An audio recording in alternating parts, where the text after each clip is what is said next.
A Knight of the Seven Kingdoms' biggest change from George R.R. Martin's book is also a frustrating betrayal. Though a Knight of the Seven Kingdoms stays almost religiously loyal to Martin's book, the ending raises some questions. When Egg rejoins Dunk, it's an exciting prospect, especially as Maekar previously rejected Dunk's offer to take Egg on the road with him.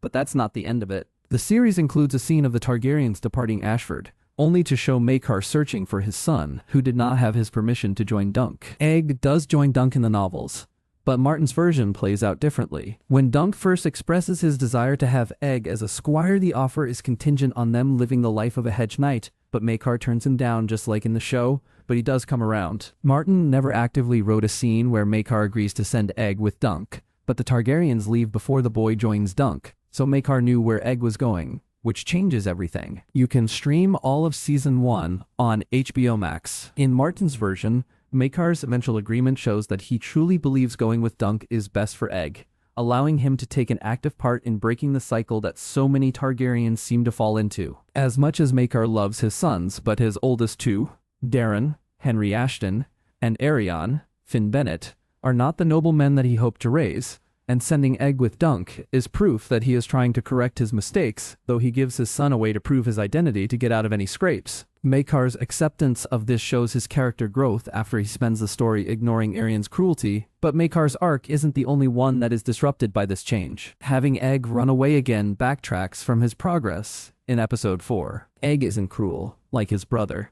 but he can be arrogant and forget to consider how his choices impact others. When Dunk learns that he is a prince, he accuses the boy of being selfish and making him seem foolish, which brings Egg to tears. While this was an unintended consequence the first time, Egg repeating his mistake detracts from any remorse he may have felt, showing that he hasn't grown aware from the lethal events of the tourney. Most adaptations alter the plot, but A Knight of the Seven Kingdoms largely does not, making this moment stand out. For now, the change is mostly comic relief, but it has the potential to grow in Season 2. It shouldn't be difficult for Maekar to guess where Egg is, especially considering this is the second time Egg has slipped away from his family to squire for Dunk, so it would be more surprising if they were not pursued. Dunk is no friend of the royal family, and this twist can only make that worse, adding a new conflict to Season 2, even though it is unnecessary. Season 2 will take on the second novella Martin wrote, which is full of Targaryen drama because of the recent Blackfyre Rebellion, which still divides lords who fought against each other. With this impacting the plot,